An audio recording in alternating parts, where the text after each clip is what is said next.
বঙ্গালস কিচেনে আপনাদের সকলকে স্বাগত জানাই।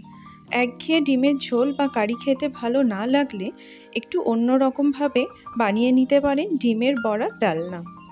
এই ডিমের বড়ার ডালনা ভাত বা রুটি দিয়ে খেতে ভীষণ ভালো লাগে।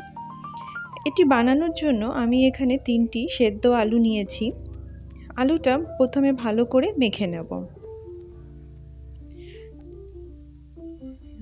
আলু ভালো করে মেখে নেওয়া হয়ে গেলে এর মধ্যে দিয়ে দিলাম সামান্য পরিমাণ হলুদ গুঁড়ো, স্বাদ মতো নুন, হাফ চা চামচ জিরে গুঁড়ো,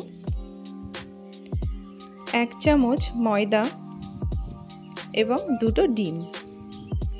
এবার এই সব কিছু আমি ভালোভাবে মাখিয়ে নেব। এর মধ্যে আমি কোনো জল ব্যবহার করব না।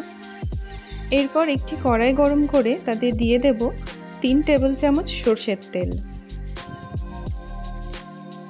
তেল গরম হয়ে গেলে আলু ও ডিমের যে মিশ্রণটা মাখিয়ে রেখেছিলাম সেখান থেকে ছোট ছোট করে বড়ার আকারে গড়ে নেব।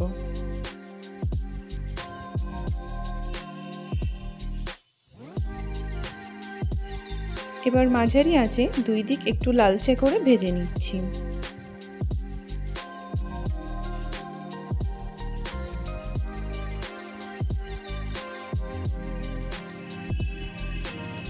বড়াগুলো লালচে করে ভেজে নেওয়া হয়ে গেছে।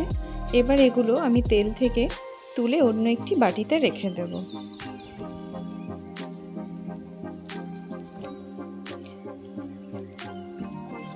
এবার ওই কড়াইতেই অল্প তেলের মধ্যে দিয়ে দিচ্ছি একটা শুকনো লঙ্কা, হাফ চা চামচ গোটা জিরে,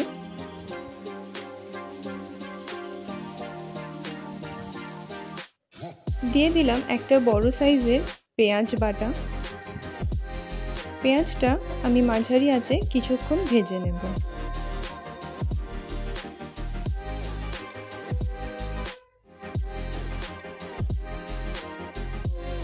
পেঁয়াজটা হালকা ভাজা হয়ে গেলে এর মধ্যে আমি দিয়ে দিচ্ছি কাঁচা লঙ্কা কুচি,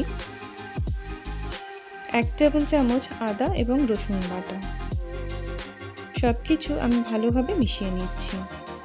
আদা রসুনের কাঁচা গন্ধ চলে গেলে এর মধ্যে দিয়ে দিলাম হাফ চা চামচ ধনে গুঁড়ো, হাফ চা চামচ জিরে গুঁড়ো,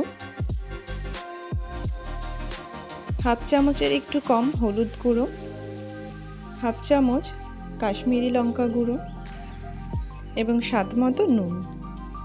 সব কিছু ভালো করে মিশিয়ে নেব।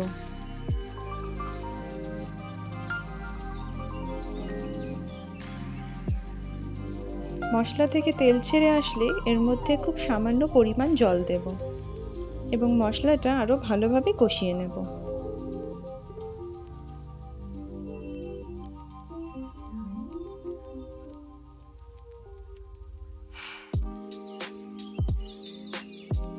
মশলা ভালো মতো কষানো হয়ে গেছে।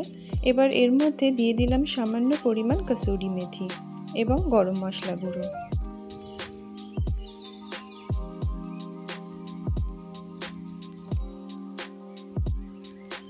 এবার এর মধ্যে দিয়ে দিচ্ছি 2 কাপ হালকা গরম জল।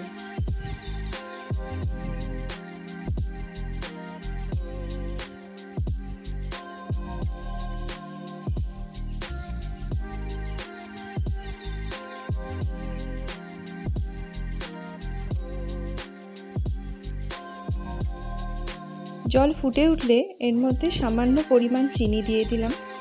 চিনিটা অপশনাল, আপনারা না দিতেও পারেন। এবার এর মধ্যে ভেজে রাখা বড়াগুলো একে একে দিয়ে দেব এবং কিছুক্ষণ ফুটিয়ে নেব। মাঝারি আঁচে কিছুক্ষণ এটা ভালো মতো ফুটিয়ে নেব যাতে বড়ার মধ্যে এই ঝোল বা গ্রেভিটা ভালো মতো ঢুকে যায়।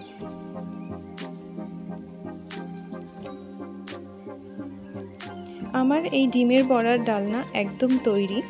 এবার 2 থেকে 3 মিনিট ঢেকে রাখবো।